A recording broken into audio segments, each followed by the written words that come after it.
Good evening, members. Thank you for letting me speak to you tonight. My name is Mike Lambert, and I'm Group Planning Director at Countryside Properties. The principle of residential development on this site has been firmly established in the Council's core strategy and site allocations plan. Both adopted statutory development plans have been independently tested by 2 inspectors. The decision to refuse permission in January, therefore, related solely to concerns over the adequacy of infrastructure in 4 specific areas: on-site sports provision, flood risk mitigation, the delivery of highway improvements at Rawreth Lane and Holbridge Road, and space to expand secondary school places.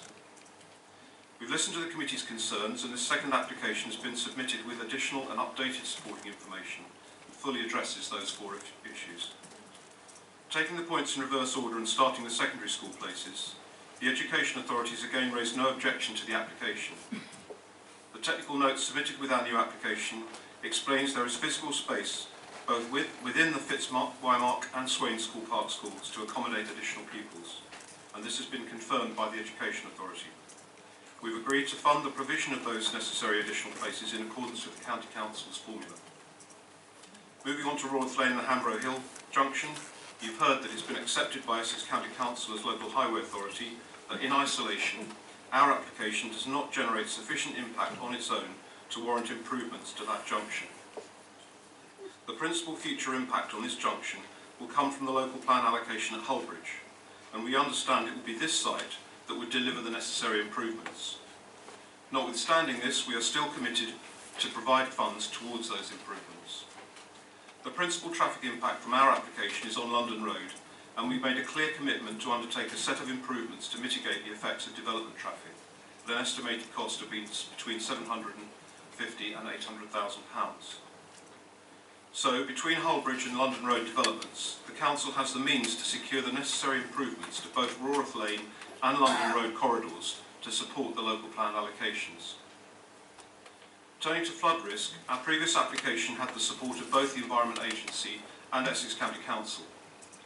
Agreement was reached with the Environment Agency, as you've heard from Ms Rogers tonight, that the site should be attenuated to the 1 in 30 greenfield runoff rate, plus climate change, compared to the more normal rate of 1 in 100 year, plus climate change. Our previous scheme therefore already included an element of improvement compared to existing surface water flows, which would help to further reduce flood risk downstream. As part of the current application, further discussions have been held with Essex County Council, who, as you've heard, are now the lead local flood authority, and the on-site attenuation has been actually increased still further to accommodate flows between the 1 in 1 and 1 in 10 year events plus climate change. This results in a very significant benefit compared to the existing situation and should allay any remaining concerns regarding flood risk from this site. Notwithstanding this improved position, we have maintained our offer of a contribution of £200,000 towards any further flood attenuation works downstream at Rawreth.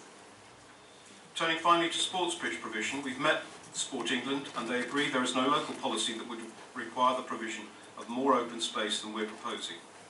Sport England's previous concerns were primarily in respect to the flexibility of the area proposed for sports use and whether it was limited to mini-soccer only.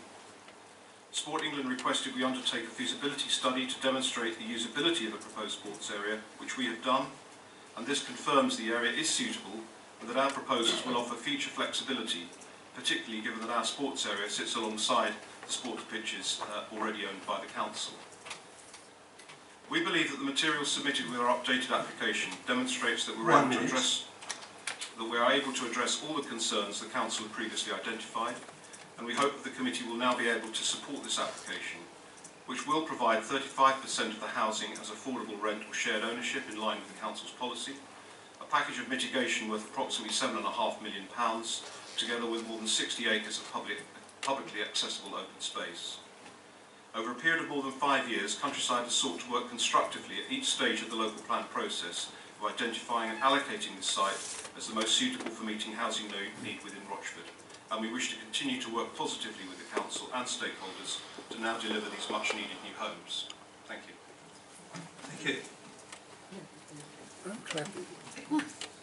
You go clap.